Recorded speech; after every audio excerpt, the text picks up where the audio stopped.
Sr. Presidente, Senhoras e Senhores Deputados, Sr. Secretário Jorge Carvalho, o orçamento que temos à discussão deveria desde já apresentar medidas que acautelassem problemas que têm sido amplamente referenciados pelo JPP, nomeadamente o desgaste e o envelhecimento da classe docente, bem como a carência de professores em vários grupos disciplinares. Esta é uma realidade que Vossa Excelência continua a não assumir. Mas, na semana passada, fomos confrontados com duas notícias relevantes. Uma que refere que 62,5% dos professores querem mudar de profissão e outra fazendo manchete dos 151 professores da Madeira colocados em escolas do continente, que certamente muitas dezenas aceitarão a colocação. Senhor Secretário, o panorama na educação, em termos de classe e necessidades para a carreira docente, alterou-se. O que me parece é que o Sr. Secretário, nesta matéria, ficou congelado no tempo. Ficou em 2018 à espera de 2025. O próximo ano letivo poderá ser crítico. As estratégias que a sua Secretaria tem implementado para colmatar a falta de docentes, horas extraordinárias e depreciação dos projetos de promoção do sucesso escolar e de cidadania, para o ano, além de inapropriadas, poderão ser insuficientes e impraticáveis. Senhor Secretário, a entrada de novos profissionais, ao vincular com 3 contratos sucessivos e anuais, deveria ser observada já no dia 1 de setembro. Contemplar a progressão dos docentes contratados, pelo menos até ao 3º escalão, fazendo uma aproximação à diretiva europeia. Equiparar a remuneração dos docentes licenciados não profissionalizados aos docentes profissionalizados a início de carreira são medidas a implementar com caráter de urgência. É de conhecimento público que no próximo dia 1 de janeiro completa-se a recuperação do tempo de serviço prestado durante o congelamento. Faltam 141 dias. Nos Açores, o processo finda a 1 de setembro. Neste âmbito, importa efetivar a recuperação do tempo congelado para os docentes que exercem atualmente na Madeira, mas que prestaram o serviço noutras partes do país. Importa ainda salientar a eliminação das cotas, assim como a recuperação do tempo de serviço a aguardar por vaga. Infortúnio que os Açores nunca tiveram. E, quanto à regularização do tempo de serviço perdido na transição entre carreiras, vulgo ultrapassagens, os Açores já iniciaram este processo a 21 de março deste ano. Na Madeira, uma vez mais, fomos ultrapassados. Ultrapassados e estamos a ficar depenados em termos de recursos humanos. E assim pergunto-lhe diretamente, onde estão as medidas, ainda para o início deste próximo ano letivo, que fomentem a fixação dos recursos humanos, que motivem professores de outras regiões do país e que cativem os jovens para poderem almejar serem professores. E, consequentemente, onde estão as medidas que permitirão minimizar o número de alunos sem aulas, bem como garantir o desenvolvimento de projetos de promoção do sucesso escolar e de cidadania. Onde estão as medidas para garantir que a educação possa efetivar-se como elevador social. Obrigado. Muito obrigado, Sr. Deputado Miguel Ganassa. Tem a palavra. Obrigado, Sr. Presidente, Senhoras e Senhores Deputados, Sr. Secretário Regional de Educação. Antes de iniciar a minha intervenção a propósito deste setor, gostaria de fazer um esclarecimento em relação a uma questão do Porto Santo. O Porto Santo está esquecido e está a saque. O Porto Santo, para quem ainda não ouviu, o Porto Santo está esquecido e está a saque. Eu trarei 2 ou 3 exemplos a esta casa a esse propósito. O primeiro deles diz respeito ao subsídio de insularidade, o famoso subsídio de insularidade. Podemos ler na página 59 do Orçamento, no artigo 71º, que tudo vai ficar na mesma. Ou melhor, tudo vai ficar pior. Se houve uma adequação ao salário mínimo nas alíneas A e B, tudo o resto vai ficar igual. Portanto, o subsídio de insularidade no Porto Santo foi reduzido em 2012 de 30% para 15%, e agora está escalonado em diferentes percentagens. E repare-se no seguinte, na linha E. As pessoas que ganharem entre 1.900 e 2.800 euros, 1.900 e 2.800 euros, receberão 5%. A questão é, Sr. Secretário, o que faremos a quem ganha mais do que 2.800 euros? Parece muito, mas de facto abrange um número significativo, por exemplo, de professores que estejam no 8º, no 9º e no 10º escalão. Sr. Secretário, esses funcionários vão ficar sem subsídio de insularidade? É essa a questão que devo dizer. Portanto, se está a incomodá-lo, incomoda mais aos porto-santenses que, vivendo a sua dupla insularidade, viram os preços dos bens subir em 2022 8%, os serviços 5,4%, em 2023 5,1% e 4,7% nos serviços. Portanto, se aqui temos dificuldades, no Porto Santo as dificuldades, como é de conhecimento de todos, são a dobrar. 3 questões, Sr. Secretário. A solução que o Sr. Secretário apresenta para a creche vai ser então sobrecarregar a escola do Campo de Baixo, é isso? Eles terão lá as condições necessárias para receber 2 novas salas? Outra questão, Sr. Secretário. Para quando a recuperação das infraestruturas do Porto Santense? Efetivamente. Já tivemos aqui esta conversa e gostaria que o Sr. Secretário assumisse um prazo. Seria o ideal. Gostaria também de solicitar ao Sr. Secretário que fosse realizado um estudo sobre a prevalência do autismo entre a comunidade porto-santense.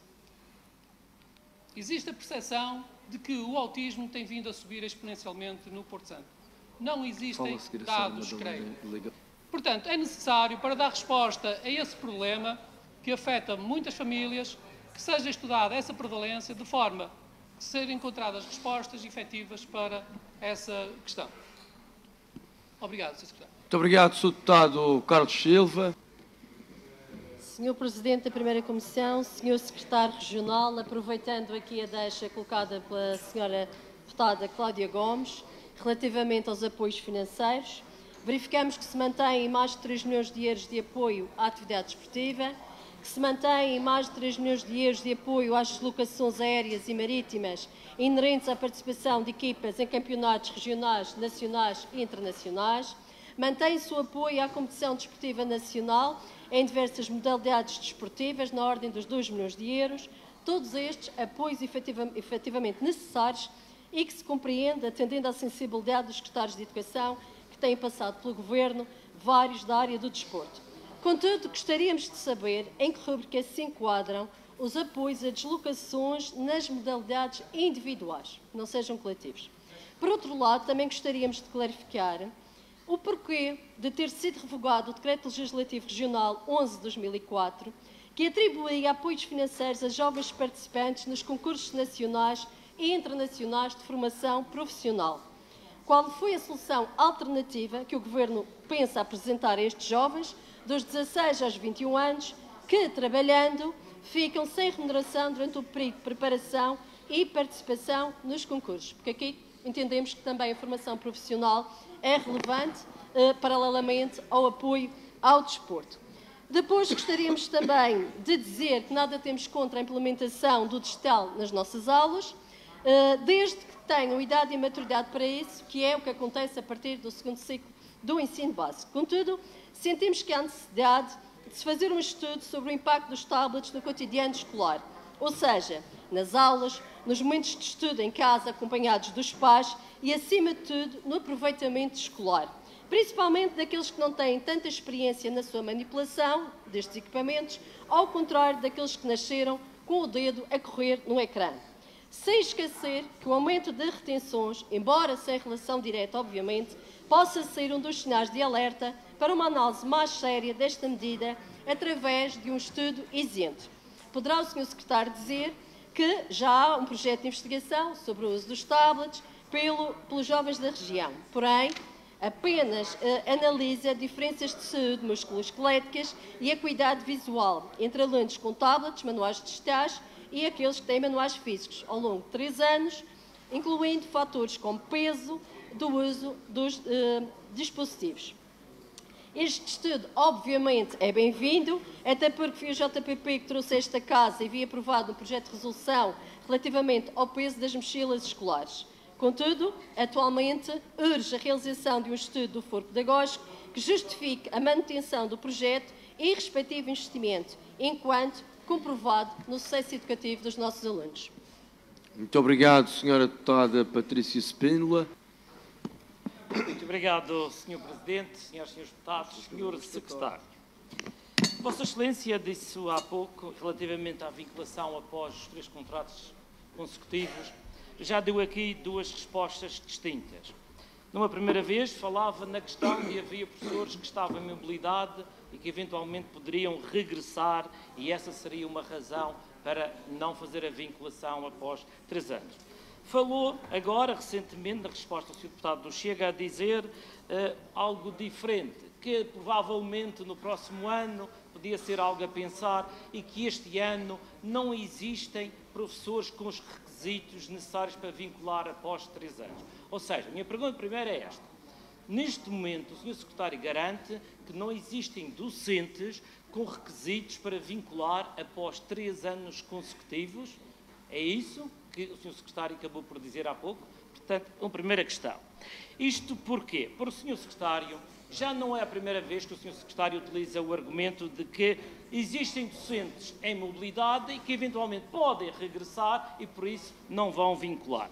Isso foi um argumento utilizado aqui quando da discussão do Orçamento de 2022, em dezembro de 2022, quando o Sr. Secretário disse à nossa questão, uma questão que colocamos pelo JPP, que era não iria vincular após 3 anos porque havia muitos docentes, cerca de mais 300 docentes, que poderiam regressar à escola. E o que é que iria fazer a esses docentes? Isto foi o argumento em dezembro de 2022. Em janeiro de 2023, o Sr. Secretário e o Presidente do Governo vêm dizer vai haver uma vinculação extraordinária. Ou seja, aquilo que era argumento em dezembro de 2022, em janeiro de 2023, deixou de o ser. E passou a haver a vinculação extraordinária, foi aqui aprovado em março de 2023. Porquê? Porque havia eleições. Em abril, outro exemplo de como o Governo trabalha em função do ato eleitoral. Em abril de 2021, o que é que foi aprovado aqui nesta Casa? Vinculação extraordinária. Porquê? Porque em setembro de 2021 havia eleições. Próximo ano temos eleições. Já está aqui lançado o repto. No próximo ano, eventualmente, aquilo que está no programa de governo, e eu vou ler, redução do tempo de serviço para a vinculação dos docentes personalizados a exercer funções nas escolas da região autónoma da Madeira. Ou seja, está lá no programa de governo, mas não está no orçamento. Está no programa de governo, mas não está no orçamento. O que significa que isto vai funcionar por via de uma vinculação extraordinária, porque para o ano irá haver eleições. Senhora Deputada Sara Madalena, Vossa Excelência hoje de manhã disse, e passo a citar, que o CDS iria honrar a palavra dada antes das eleições. E então eu coloco-lhe aqui este texto, esta conferência de imprensa, em que o CDS assume a defesa da vinculação dos docentes após 3 anos de contrato.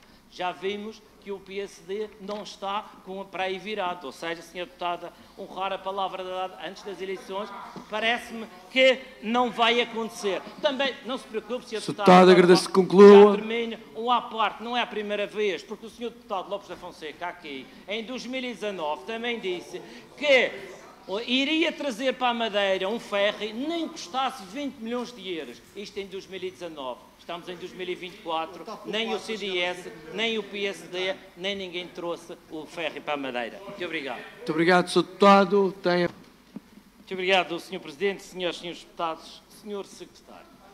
Vinculação extraordinária acontece quando há necessidade do sistema.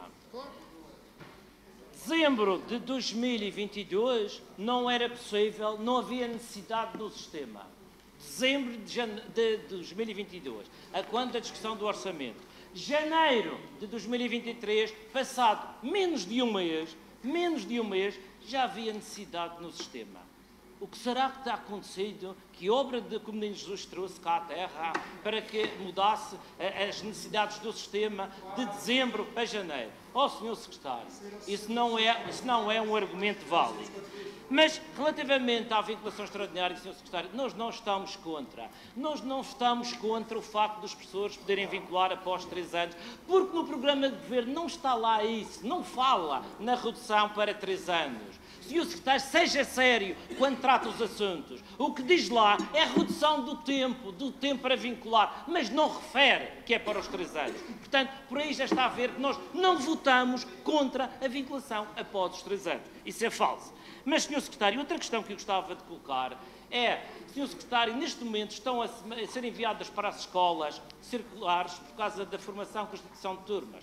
E parece-me que aquilo que está a ser dito e está a acontecer em algumas escolas, e penso que o Sr. Secretário depois deverá se informar sobre isso, em que obriga as turmas, por exemplo, do pré-escolar, tendo alunos com necessidades educativas especiais, que pela portaria 235/2021, artigo 16, só podem ter no máximo 20 crianças e estão a ser forçadas a formar turmas com 24 crianças. Isto é ilegal, portanto, é algo que deve ser revisto. Outra questão, Sr. Secretário, só para terminar, relativamente ao pessoal auxiliar das escolas. Neste momento, o que está a acontecer é os auxiliares vão para a reforma. E o que é que acontece? Para colmatar a lacuna que fica, a necessidade de emprego que fica ali, vão-se buscar pessoas ao Instituto de Emprego. Mas, relativamente ao perfil das pessoas, às vezes não é o mais adequado. E a minha pergunta é para quando que a Secretaria Regional vai abrir concurso para auxiliares de educação, para assistentes operacionais, para as escolas, para colmatar a grande lacuna que existe nas escolas da região. Muito obrigado. Muito obrigado, Sr. Deputado Paulo Alves. Muito obrigada, Sr. Presidente, Senhoras e Senhores Deputados, Sr. Secretário Regional. É verdade que a saúde, incluindo-se aqui a proteção civil, é um setor complexo que exige uma enorme capacidade de gestão, mas exige, em cima de tudo, humanismo. E é por isso mesmo que este orçamento carece de investimentos em áreas fundamentais na sua Secretaria, e deixo aqui apenas um exemplo. Em 2022, o JPP exigiu uma solução para o transporte de doentes. E porquê? Porque estavam a ser utilizadas ambulâncias de socorro para fazer um simples transporte de doentes entre serviços de urgência. Por exemplo, deixando quartéis de bombeiros sem ambulância e colocando em risco o próprio socorro emergente das populações daquelas localidades. E dou-lhe aqui 2 exemplos, Santana e Machico. Por exemplo, em resposta, isto em setembro de 2022, o próprio Cesarame prontamente veio a público dizer que o JPP primeiro estava a ser demagógico, a usar a pura demagogia, que desconhecíamos a organização do dispositivo regional de socorro e até dão vários exemplos de como é que é feito um transporte de doentes não urgente. Desde a realização de tratamentos, exames, transportes de e até o aeroporto, etc. E reforçam, dizendo que o SIC-CROSS salvaguarda a existência de meios em prontidão para situações emergentes. Pois bem, Sr. Secretário, e aqui eu peço, porque isto é uma fotografia pública, é uma imagem pública, se olhar para esta imagem, penso que é claro que se confirma que o que está aqui a fazer um transporte de doentes interhospitalar é uma ambulância de socorro que integra o dispositivo de socorro. É ou não é verdade, Sr. Secretário? Está aqui, é público, portanto, não somos nós que estamos a inventar. Isto está nas redes sociais. Portanto, está ou não está a ser utilizado ambulâncias de socorro e de emergência de quartéis de bombeiros com recursos, portanto, para fazer transporte de doentes interhospitalar que estão integrados no dispositivo de socorro regional que descapitaliza os quartéis de bombeiros, como o Sr. Secretário sabe muito bem, e poderá colocar em risco o socorro da população, Sr. Secretário. E contrariando aqui aquilo que a própria Secretaria veio prontamente responder ao JPP. Como bem sabe, um transporte de doentes não urgentes é feito por ambulâncias tipo A1, A2, VDTD e VTSD, e quando se trata de um transporte de doentes urgentes interhospitalar é por uma ambulância tipo B, como bem sabe, mas não deveria ser amarela, deveria ser branca. Novamente, isto é uma ambulância de socorro à emergência da população, de socorro emergente. Pois bem, a pergunta é muito simples, Sr. Secretário. quando em 2023, e vou-lhe dar aqui um exemplo muito prático, nós tivemos só pelos chapadores de Santa Cruz e só para fazer transporte interhospitalar, portanto, evacuação e transporte aéreo, 146 serviços. Destes, 6.739 quilómetros percorridos, 250 horas de trabalho de bombeiros chapadores, Sr. Secretário, pagos pelo município de Santa Cruz. Não foram pagos pelo Cesarame, não foram pagos pela Proteção Civil, foram pagos pelo município de Santa Cruz.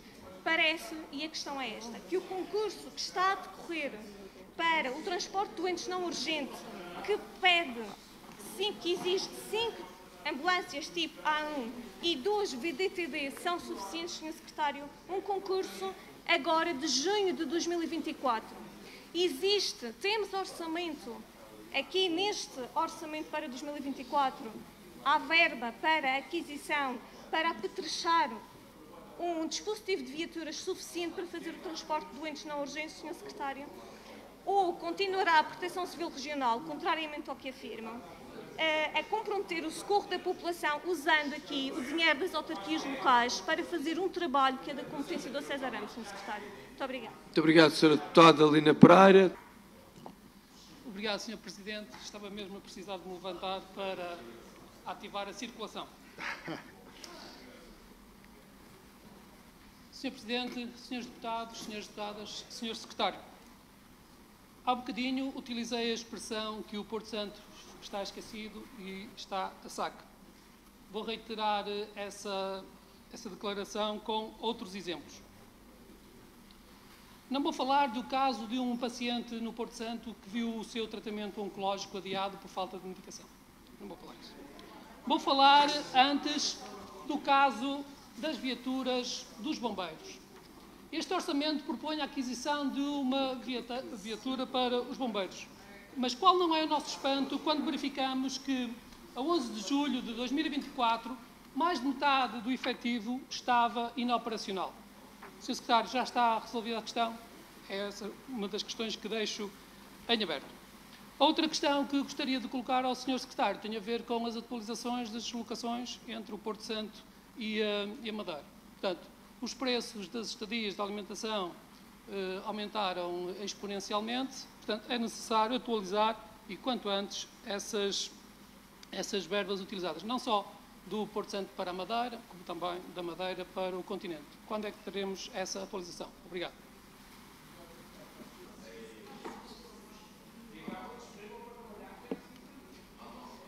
Muito obrigada, Sr. Presidente, Senhoras e Srs. Deputados, Sr. Secretário. O que está nesta imagem é um serviço, um transporte intra-hospitalar, como o Sr. Secretário bem sabe, não é um serviço de emergência pré-hospitalar.